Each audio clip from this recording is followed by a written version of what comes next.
and reconnect with their divine essence. With over 3 decades of experience, she's guided thousands towards emotional freedom and spiritual empowerment. She's originally from Copenhagen, Denmark, and she now resides in St. Paul, Minnesota. Her Heal What Hurts philosophy helps individuals release emotional triggers stored in their body's energy field, fostering deep trust and energetic sovereignty. Through her signature Heal What Hurts process, Maria integrates breathwork, somatic practices, meditation, and sacred feminine healing. She's also going to be doing a 1:30 yoga meditation in St. Paul later today. If you're interested, just ask her, and she'd be happy to provide more information. With that, Maria Toso. Thank you. So I know some of you, I don't know all of you, so just briefly, I am, as Tina said, from Copenhagen, Denmark. I've lived in the United States since '98. And so my early spiritual training was in Europe.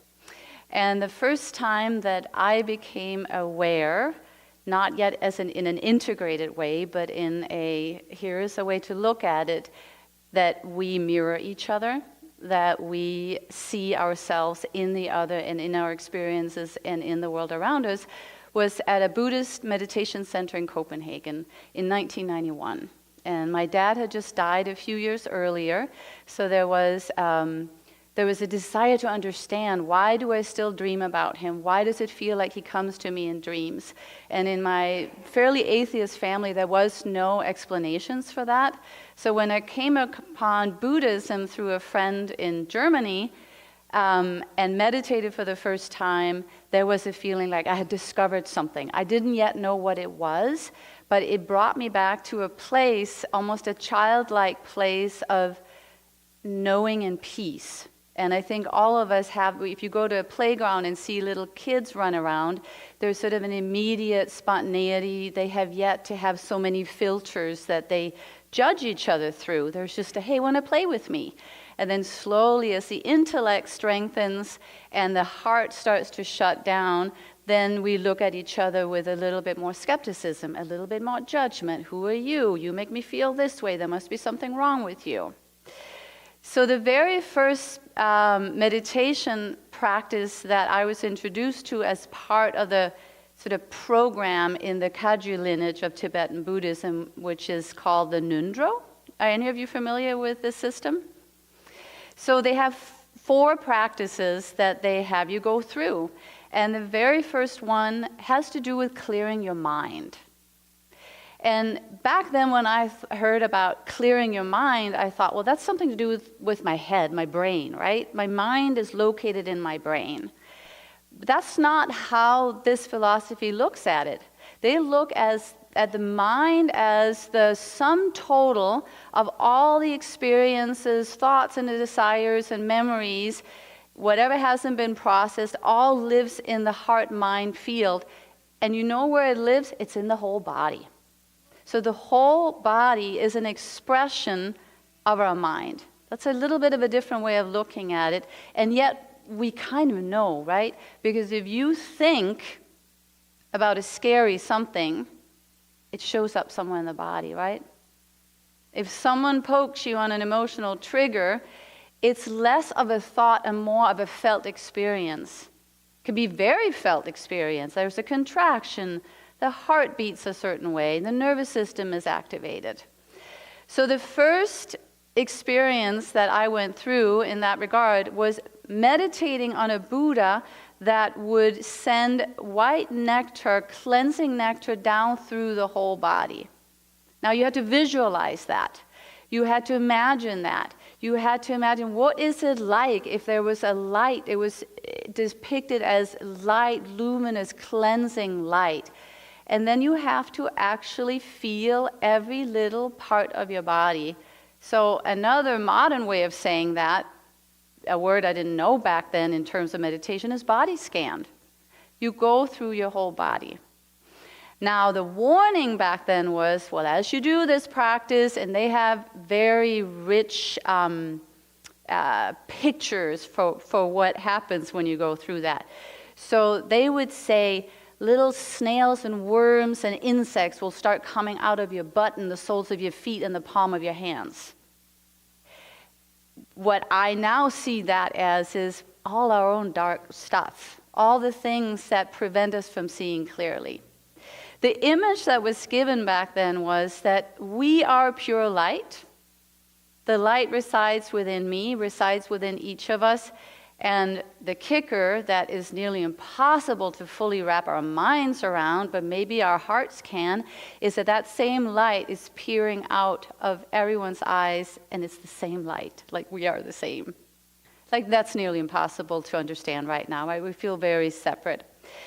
But the picture that was given was that this light is like a projector. And the mind, whatever is the content of the mind, is being projected out. So my life, your life, at any given time is a movie that is your light shining your movie out there. That's big, right? That means that everything that's happening in the world right now, we're creating. And I might experience it a little differently than someone else because my movie is a little bit different. My lens is a little bit different. And the Rinpoche that taught us this said, your job, your only job as a human being is to clean your mind. And then you see clearly, and then you're free. And we probably all had that experience, if even briefly, where suddenly we've done a spiritual practice of sorts. Maybe we've been really absorbed in an artistic experience, or been in nature, or meditated, or breath work, and you look up and look at someone else, and it's like, wow, I know you. I feel you. You're not so different. You're like me. You want the same things. There is, dare I say it, a love that you feel for other people. I can remember after having my first child and being so filled with love and walking down the street and being all choked up at the realization that every human being is someone's child. Like that is too tender to bear. And maybe that's part of why we end up polarizing and vilifying each other, because if we knew the degree of love we actually at the core of our hearts have for every living human being, every living being, even animals, it might be too much love to bear. Who knows? So how do we take that as even something we can try on for size? My life is my projection. And everything I've experienced that wasn't processed at the time sits somewhere in my energy field, in my mind, in a very real way in my body. And an experience that hasn't been processed because it was too much now sits there as a knot and will draw to it its perfect energy match. So that doesn't mean that I'm a bad person if something uncomfortable happens, but if we stay with this as the idea, then there is something in me that's drawing that to me. An energetic match of sorts is being drawn to me in this moment as I'm experiencing this with someone else. What do we do when that happens out there in the world, the one we don't like? We go to town trying to fix it, or if we can't fix it and feel too powerless to fix it, we commiserate with everyone else about how terrible that is. So if we were to take this month's theme, the other as a mirror, literally, we would have to say we can collectively change the world, not just our relationship with our lover or our children or the people close to us, but the whole world through working on what is at war within ourselves. What a concept to have to take that level of responsibility, that we are at all times creating through our dynamics with others, we're creating the whole. Then we would have to look at ourselves in two ways, both as super powerful, like we always talk in the New Age world about co-creating and manifesting. Well, if we believe in manifesting and we've even seen evidence of it, then we can't only take responsibility for the new car that we manifested, we also have to take responsibility for the divorce. We also have to take responsibility for what's not so great in the world right now. But we so want to look at ourselves as the good guy. Like, I've never had a coaching client, and trust me, I go there myself too, that didn't feel like a victim of their partner or their girlfriend or their job. So to turn that around and find the place within that might have co-created this is a tall order, because what happens when we have to pull back the projection into something in ourselves? Shame. But if we go underneath what might have co-created something uncomfortable, the appropriate response would be compassion. But we don't go there because shame is the first reaction to, I might have been part of creating something bad. Does that make me bad? And then we wilt into badness. I can remember in these early days of practicing Buddhism and learning all these Eastern concepts that had not been part of my growing up in Copenhagen. And one of them was karma, like what you send out, you get back. That's part of the programming. Now, I grew up in a household where sugar was forbidden. My mom did not let us eat candy. And I loved candy. The thing she would let us have was cake. She would bake cake. And now looking back, she was super wise, but I was so irritated with her because all the other kids could have candy, but not in my household. But she would have cake on Sunday, and I would get to cut the cake. I would volunteer to cut the cake. Not because I was a good person, but because I would make my piece a millimeter or two bigger. However much I could get away with, that's how much bigger my piece would be. And it couldn't be a lot bigger, because then my siblings would notice it and call me on it. So just a little bigger. And when I first started learning about how every action is part of this programming that I'm doing, I would have to habitually cut one piece a millimeter or two bigger and then give it to my sister. And that was really hard. And that can still be hard. To truly treat others as though they are us. To truly treat someone else as with the same, you could say, benefit of the doubt. And never have we been so polarized as we are right now. And I would say that's in part because we're so isolated and we're so in our screen world. So if we could take responsibility for, even as a scientific exercise, spiritual scientific exercise, I am responsible for what I'm creating in my world, and I have to carefully manifest something good. Well, then I have to also be responsible for how I am being programmed. So whatever I consume is going into me and becoming part of what I then manifest. Well, how does that work if there are algorithms that put us into these different silos of, well, this is what you are likely to want to hear, this point of view, and this is what you're likely to want to hear, this whole point of view. And then you feed yourself that over and over again. And then you go out into the world completely convinced that this is the truth, and anything that comes at you from someone else is going to seem like the untruth, to the point that you might hate that person. Have you ever noticed anybody write anything on Facebook that looked a little like hate? Or at least not really like love. Not really like you're my brother and you have the same desires for your children, for safety, for belonging, and for all the things that every human being is striving for. We stop seeing that in someone else. Now, in our smaller relationships, whether that be with a significant other or a family, that's a little bit more in our face, directly in our face.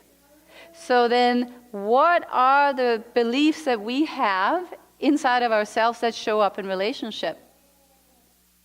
Would one person act differently with me because I am in part expecting certain things from that person, but step over here and act very differently because there's a different lens that's being viewed to watch that person?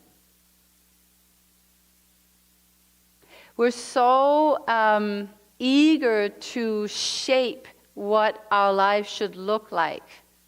We forget I do anyway, and I think a lot of us do, forget to come back into the place of source that can be more deliberate about what is it that I want to experience out there. Like if I had a deep level belief that some part of me is not worthy of love, and all it would take is that one time you weren't picked up out of your crib in the middle of the night when you cried. That could be enough to be like, okay, I can't depend on love to be there for me. So now I have that belief. It's going to show up in your relationship.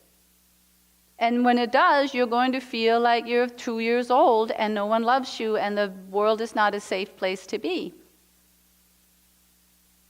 So then all of a sudden, every relationship and every feeling that arises inside of any relationship is a direct line to an old belief or an old experience. And that's what I wrote about in my book and why I wrote about it, because all the way back since I was 19 up until today, it's been an ongoing sort of evolution of the degree to which my life at any given time is a perfect representation of what I believe about myself and the world today. So at first that can be like, whoa, but I'm not, there's that guy. I'm not responsible for what he's up to. This thing happened to me, this dreadful thing happened to me. And that's why I think we just take this and try it on for size. Like, to what degree can I accept full responsibility for my own life and say, okay, this is what I am manifesting in my life. Here's the good news. It's not just that you come in with programming and then programming is added by how you're treated as a child or what you read and consume. You actually can clear some of these beliefs out of your mind. It's in the body. That's where it is. So if you were to think right now about that thing that partner either did or is still doing, just let yourself go there for a second. Whoever is that person in your life that's not quite making you feel loved and safe, where does that show up in the body? Do you feel it somewhere in the body? It's a question. I'll show you what shows up when I go there, right around here. Maybe a little bit here. Point to your own body. Where does it show up? And I would say if you don't have some place in the body where that shows up, that's what I see a lot in students and clients, that there is a I am not refusal kind of to feel the body. Because if you have accumulated negative beliefs in the body, it doesn't feel good. It's contractions in the body, right? Is that what it felt like? Those of you that had the sensation, did it feel like a little contraction? A place where energy couldn't flow through? So if we are instruments that our higher self can play through, and what plays through us is chi, is prana, is breath, is spirit, you name it, that something that is the present, now, loving essence of every human being, the breath we take in when we first are fully here, and then the breath the spirit leaves, and then we're no longer in this form, that something is what will point us directly to where it's not flowing. It's not so different from like a beaver dam or something. Or you can think of it as acupuncture. In acupuncture, there's channels that run through the whole body. And what an acupuncturist will do is determine where is energy not flowing. Where is it stuck? Where is it stagnant? Where can't chi move through? That the moment chi or prana, love, presence, God, divinity, can flow, it heals. And the places where it's contracted and stopped, it starts to die. It's choked off from life. So we want those relationships to make us uncomfortable, because that's when we feel where that lies. When the boyfriend doesn't text you back, or the girlfriend flirts with the other guy, or whatever it is in your situation that triggers you, you have options. The 3 options that most of us take for a long time is we lash out. Don't do that because it makes me feel bad. Here's what you need to do. I have a manual. You must follow it. If not, I'm out of here. Numb out. Give me a cookie, ice cream, cocktail, cigarettes, weed, porn, scrolling. Scrolling might be the biggest one these days. Yeah? Then I won't feel it. Third one, check out. I am not feeling this. I'm 100% in my head. I don't feel anything in my body. I'm not impacted by this, and I'm out of here. But, I'm just checked out. Lash out, numb out, check out. Have you ever done that? It's what we do, right? Because we don't learn the thing that will actually help us. And my early Buddhist experience was the first experience of what that would be going in. Feeling as I move my awareness through my body and I suddenly get stuck. There's a place where energy isn't flowing. Now, if you were to go, and you could do it right now, if you were to go into the body, those of you that actually touched your body when I said think of the thing that that person is doing, and you go to that place, just like you could start in a safe spot, feel your right palm and your left palm. Like actually do that. Participate with me here. Feel the energy present in the palm of your hands. Can you feel that? That the moment you bring your awareness there, there is a tingling, buzzing, low-grade electricity, and that's because you were present there for 2 seconds. Now, if you were to do that for an hour, or many hours, which is essentially what meditation is, you would really feel the magnificence of life itself, prana itself. Now the hands are safe for the most part. Take that level of awareness, and your hands can even help you because they're already a little more energized, and put to that place in the body. And it could be more than one, but there's usually one that's like, ooh, I wish that one wasn't there. And imagine sending, and you can use all the picture language you can come up with. Be like a little child, radiating light into that place that feels contracted. Holding it, being with it, acknowledging it, even just saying something sweet inwardly like, I've got you, I'm here, I notice this, I'm not ignoring this. Because when you ignore that, it's no different from ignoring the baby crying in the crib.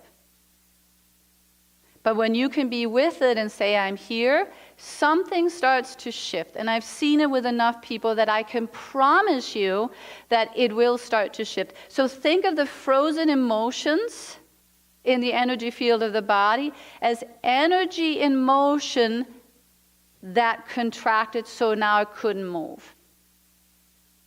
Like the image of like an ice cube comes to mind, or even like butter right out of the freezer. In another environment, the butter would flow and be golden and move. But in a cold environment, it becomes hard and rigid. And part of our chitta, body, mind, energy field, is a little frozen. So the act of these meditations, whether it be the one I learned or many, many other types of mindfulness meditations, or simply being fully present, will start to melt those places. And here's the magic. When you melt a frozen pat of butter, just to where it gets soft, it's just not quite as hard and cold, it's just soft. Maybe it's not even flowing yet, but it's a little softer. Already, what came from the outside and felt like it was the cause of that feeling shows up a little differently. Or you stop attracting that experience to that degree of extreme. So what might previously have shown up as a physically violent boyfriend, as that starts to soften and you work with that programming that may have come from watching your mom be beaten or something like that. I mean, these are horrific examples, but trust me, I hear them all the time. Maybe as that was instilled in you when you were 3 and witnessing that will then attract a similar experience. As it melts, well, now it's not a physically violent boyfriend. There's still some verbal violence, shall we say. We continue to work with it, and now the butter is starting to melt, and then that's not an energy match anymore. So now that could be the same person that starts to, heal, or it could be someone else who's now showing up with more love. And so we move from complete contraction in a certain area to something starts to move. So the frozen emotion is moving again. Energy is moving again. Then every single time we get triggered, instead of becoming, oh God, I'm anxious, I'm nervous, I'm triggered, how can I get over this so I can get to my real life? Is, yay, I'm anxious and triggered. I actually never thought I would get to the point where I would think it's an amazing opportunity to become triggered. But I am. And maybe it's because now I know what to do with it, and I want as many people as possible to know what to do with it. When your partner does the thing, and you feel the contraction, if you lash out, it contracts more. If you numb out, it contracts more. If you check out, it contracts more. It just does. It doesn't help. It's like a temporary patch on it. It can feel good to unleash on the other person how they shouldn't do the thing. But let's be honest, has it actually ever helped? Like, can anybody give me any example of lashing out at another so that they would change their behavior permanently so you never have to feel it again? Has it ever worked? No hands. And the numbing out. Well, I mean, it's not a big deal to have a glass of wine or a bowl of ice cream or lay and scroll for an hour or two, right? Not really. I mean, it's not going to kill us. But if we do that repeatedly, usually those numbing agents start to take a toll on the physical body. But maybe more importantly, the knots that we all come in with, I would say both reincarnationally from other lifetimes, but also just the things that happen to us as children. When I work with people in private practice and we talk about what's going on out there in the world just long enough to activate those places inside, when we then go to those places inside and we dismiss for a moment the messenger in the relationship you have at age 40, and we just stay with the feeling in the body, not once has it not harkened back to early childhood stuff. So we draw in these stand-ins for those places within, and then if we don't go to town with them, we have an opportunity to soften the frozen butter. And it's amazing to see how you can go, I mean, literally in the span of 15 minutes from absolutely thinking this person is 100% the reason why you feel this way, to treating the contracted energy that has been activated by the dynamic, and then taking 15 minutes later when that has softened even a little bit, and suddenly that lens of seeing the other person has shifted enough that the other person is set free. We could also be on the receiving end of that. Have you experienced that, where you know somebody is totally reacting and all you did was go to bed without answering because you were too tired or whatever, and you have completely activated something in them that is clearly not to do with you. You just happen to have stepped on that landmine inside of them. So that's the other end of that mirror at all times. So what would happen if two people came together well knowing that unless I'm fully healed, and I'm not, and you're fully healed, and I've never met another person who was, then there will be some mirroring back and forth. And the agreement on the esoteric level may in fact be that you show me with some gentleness, please, let's be nice. And I show you with some gentleness, please, let's be compassionate here. I'm going to show you the 12-year-old boy in you that lost your mom when I do the thing. And it is first and foremost your responsibility to go in and hold that, just as I must hold the 4-year-old Maria who was hospitalized for too long. But we can also hold each other through that, right? It's a lot easier to hold someone if they say, wow, the thing you just did, I'm all choked up because I remember my mom's funeral and how she didn't do the thing. That's easier for me, for anyone to embrace than you are making me feel and you must do differently, right? So what is the level of responsibility we're willing to take? I'll do a little exercise with you. It would be easier if we had paper. You're going to have to use your mind's eye here. Close your eyes, and for a moment, think of the person that pisses you off the most. And let it not be a predictable politician. Let it be someone in your life. Someone in your more intimate sphere that you haven't walked away from. That person is still there, and they get you. And now list inside yourself the 5 things that are the most intolerable about them. And say it inwardly. Peter is so ...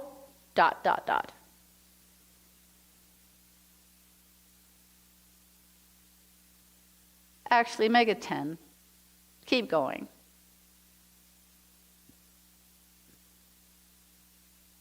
Does everybody have 10 things? Need another minute? Okay. Be mean. Let it go. I'm not going to ask you to say these out loud. So you can be as petty and extreme or childish as you want to be here.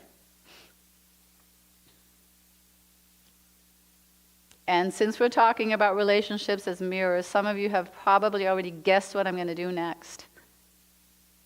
Remember some of those things you called your person, that you attributed to your person as these horrible attributes, and say inwardly, sometimes I am also. And see if that fits. You might even use your name. Sometimes Maria is also.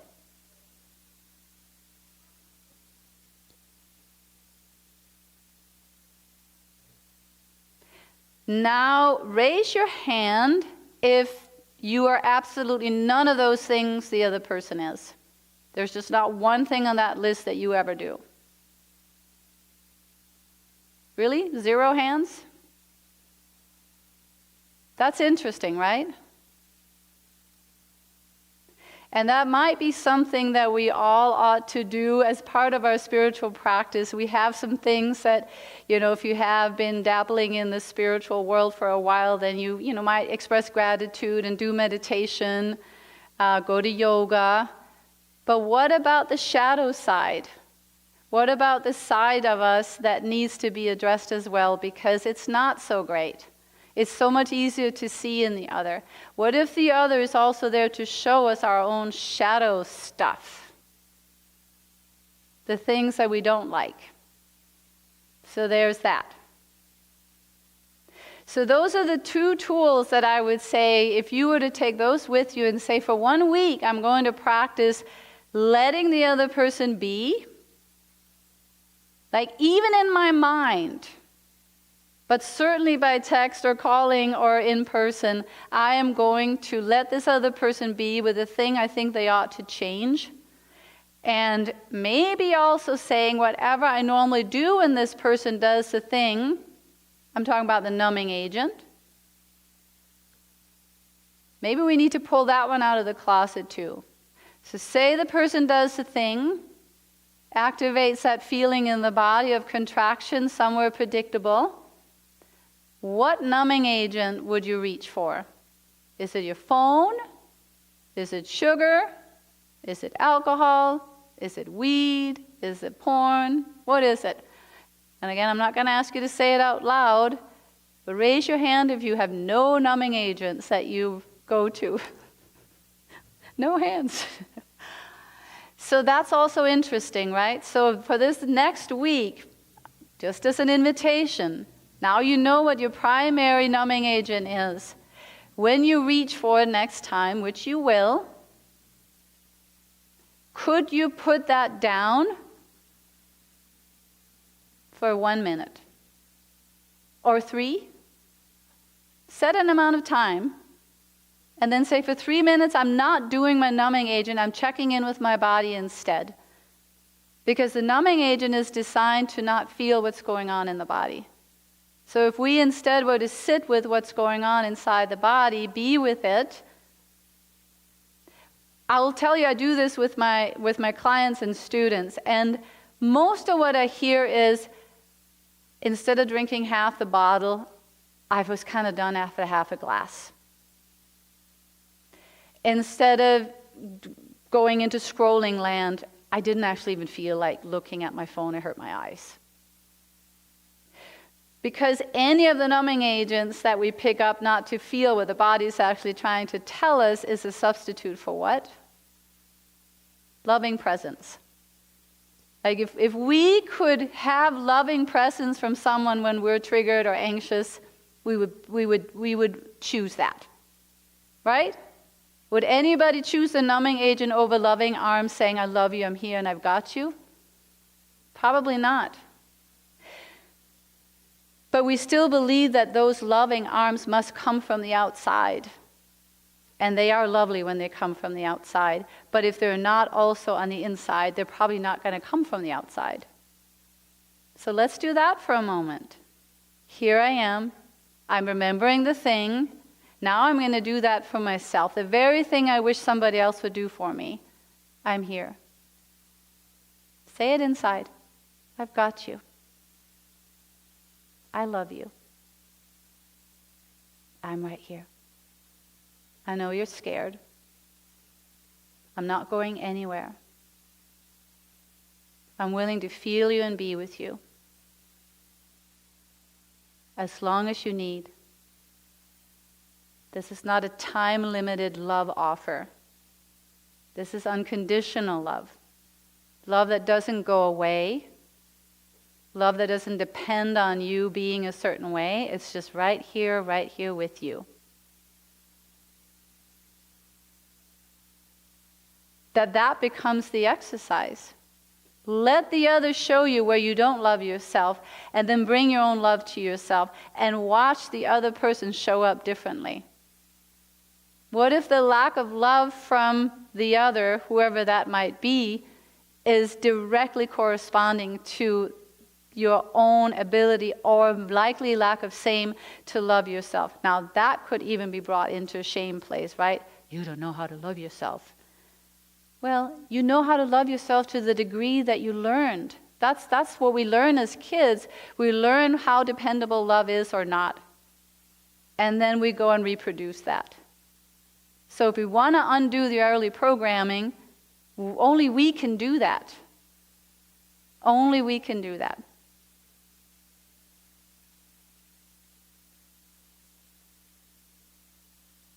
Let me hear from you. How does that land? Does that ring a bell? Is there resistance?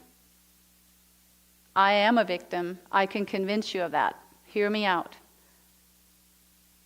Or is there a feeling that, yeah, I can use my relationship as co-creating co-dependence? Not codependence in the bad way, but in we actually can depend on each other to make each other stronger. The beautiful things, the fairy tale. But I will also use it to see where my inner house has messy drawers and old file cabinets and stuffed boxes with old memories that I haven't looked at. Yeah? What are your experiences here?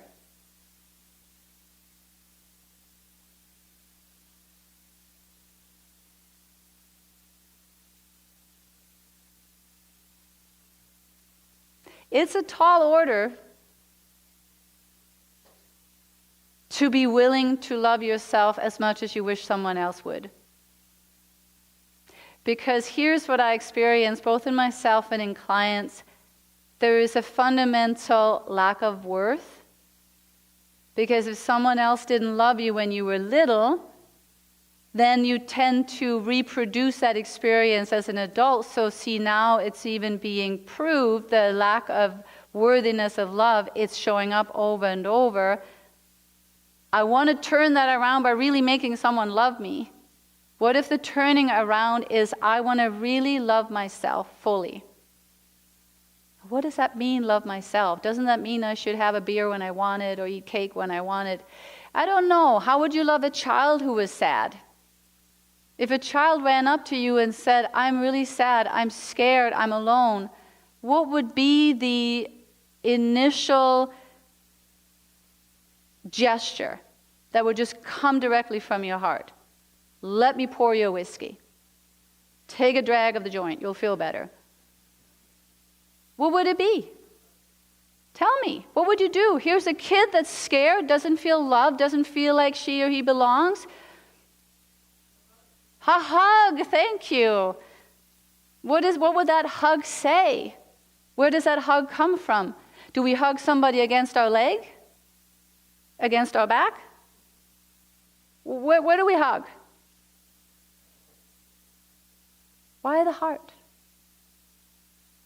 What's there?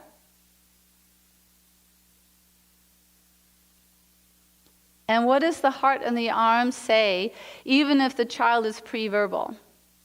So say you're not going to even talk. What is being communicated when you hold somebody close to your heart? I love you. What else? Huh? Safety. You're safe with me. I've got you. What else? I'm going to hold you for 5 more minutes, then you better be better, because that's about as much time as I have for you. Is that what you say? Here's a lollipop. Go sit in the corner with your lollipop. That's instinctively not what we do unless we're damaged, right? I mean, it's not to say that there aren't parents in the world that are so damaged that they would do something like that. But the instinct is, I love you, I'm here, I've got you. And we talked in the break, and Gary said, I think God is presence.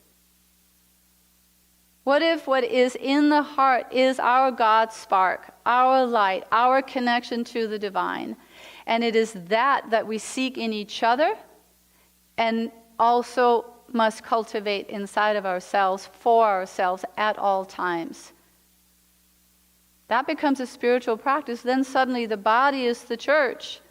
The breath is spirit brought in to fill every last corner. And anything that's still in contraction can relax in love. Have you ever picked up a child that was all rigid and crying and screaming and not happy and hurt? And what happens when you stay with it, stay with it, stay with it? It softens, right? Just like the butter that was straight out of the freezer started to melt. Bring your hands to your heart for a moment. Yesterday I graduated a cohort of yoga teachers at MCTC, and I gave them each a little crystal, little quartz, clear crystal. And I said, I don't mind if you forget every single thing we learned over the last 4 months. The one thing, please remember that God, presence, love, light is in your heart at all times.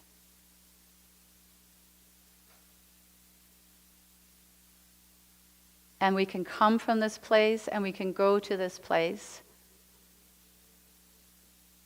But to recognize how easily we fall out of that place when we're activated on an old experience and see each other through that lens. And that currently, the way we have lived since COVID in more isolation and more screen time than ever, we are not just consciously programming from within and healing from within. We're constantly, and I don't want to say be bombarded with, because that sounds like we're passive recipients. We're letting ourselves consume, right? You have to pick up the phone, open up the news or the computer, the radio, wherever you get your news, to allow that in, everything that would make you hate another. I refuse to hate. I refuse to not come back to this place of love within. And I'm going to let this love within myself love me first and foremost. And when I love myself fully, I can love fully. And if someone else doesn't love me enough, check in. Are you loving yourself enough? Are you fully in yourself? Are you fully present within yourself? And it really is way back to the first practice I ever learned. Scan the body, feel the body, move your awareness through the body, through the body, through the body, and be okay with the places where something is stuck that needs love. It's no different from a little child that you forgot was stuck in the back room that you go hold, one after the other. And when you think of it that way, it's a lot easier to think of anxiety as a child that needs to be held than to think of it as something that is stopping you from being peaceful and comfortable. If a child is crying, yes, it's not peaceful and comfortable, but what would bring it there? Loving presence, loving presence, loving presence. So that's my invitation for this coming week. Let your partner be. One last thing, when I go through my teacher training, we go through all the concept of the Yoga Sutras, and we do it in a very hands-on way. We take a concept, work with it for a week. And the last niyama rather, is Ishvara Pranidhana, and it means surrender to God. And the invitation there is to let something be and say, I have this issue with this person who's not acting like I want them to say, okay, I'm going to take that and put it into the hands, wherever those hands are, of the divine, of the light. Like, I'm not going to let my intellect try to direct this for 1 week. I'm going to let it be. Now, I did that once with my partner as I was moving through the teacher training. This was at St. Paul College. It's like, okay, I'm going to let him be on this issue. I'm just going to let him be.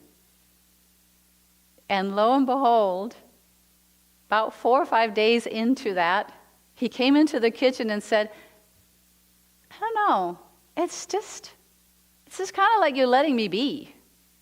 He used those words that I had written down. We impact each other energetically. Even if we're busy bombarding energetically the other with the out. Even if we're not sending the text, we're still sending the energy. It is your fault that I am not happy. Yeah? Good. Well, that's my inspiration for you today, to see the other as someone who can point directly to where you have inner work to do, and you have the capacity to do that inner work because you have love. And that's really the main message here. Yeah. Thank you, Maria Toso.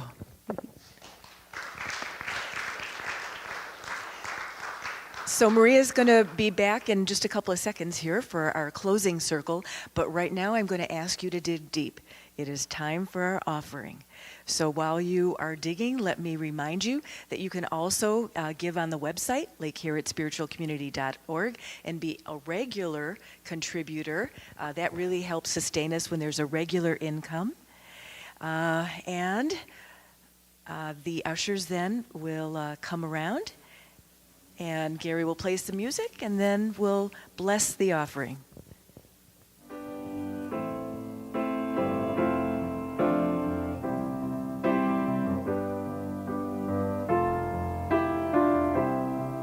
When I find myself in times of trouble, Mother Mary comes to me, speaking words of wisdom, let it be.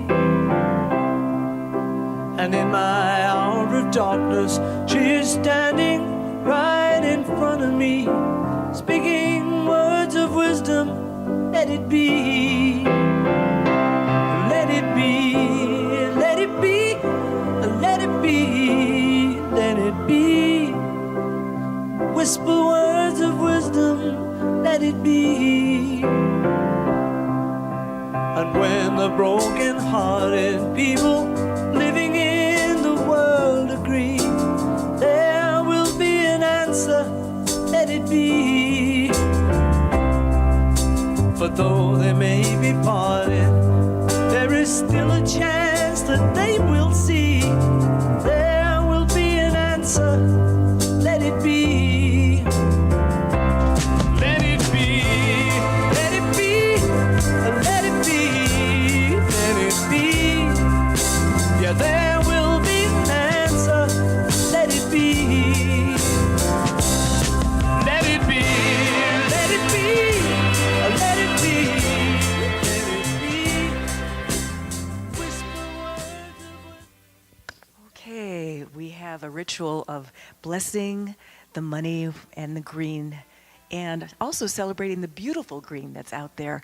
So if you'll repeat after me, God's perfect love, flowing through me, blesses and multiplies all that I give, all that I receive, and all that I am. Aho. Okay, let's circle up.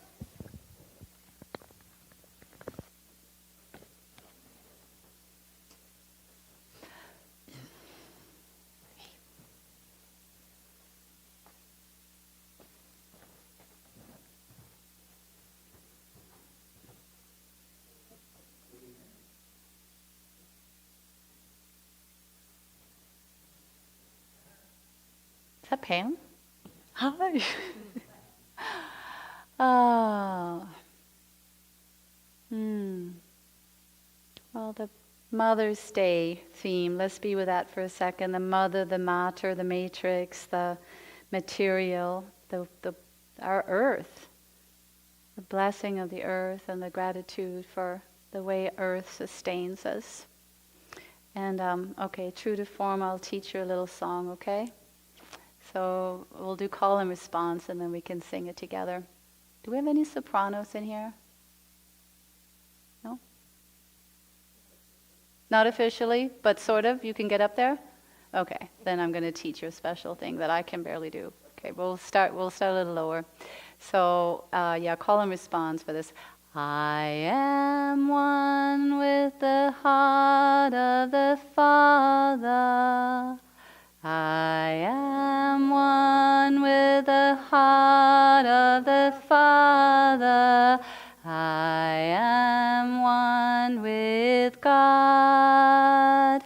I am one with the heart of the Father. I am one with God. I am one with the heart of the Mother. I am one with love. That whole thing again. I am one with the heart of the Mother. I am one with love. Here comes the overlay. Kyrie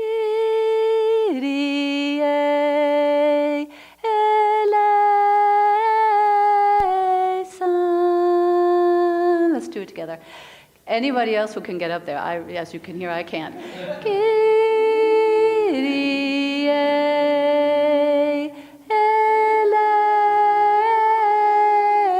eleison. Okay, you guys keep going with that one. I am one with the heart of the Father. I am one with God. I am one with the heart of the Mother. I am one with love. We'll all give it a try. Kyrie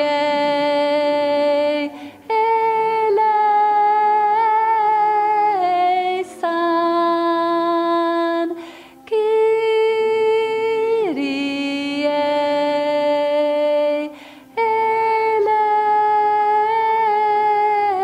eleison. Blessings on Mother Earth. Happy Mother's Day. Namaste. Thank you. Thank you.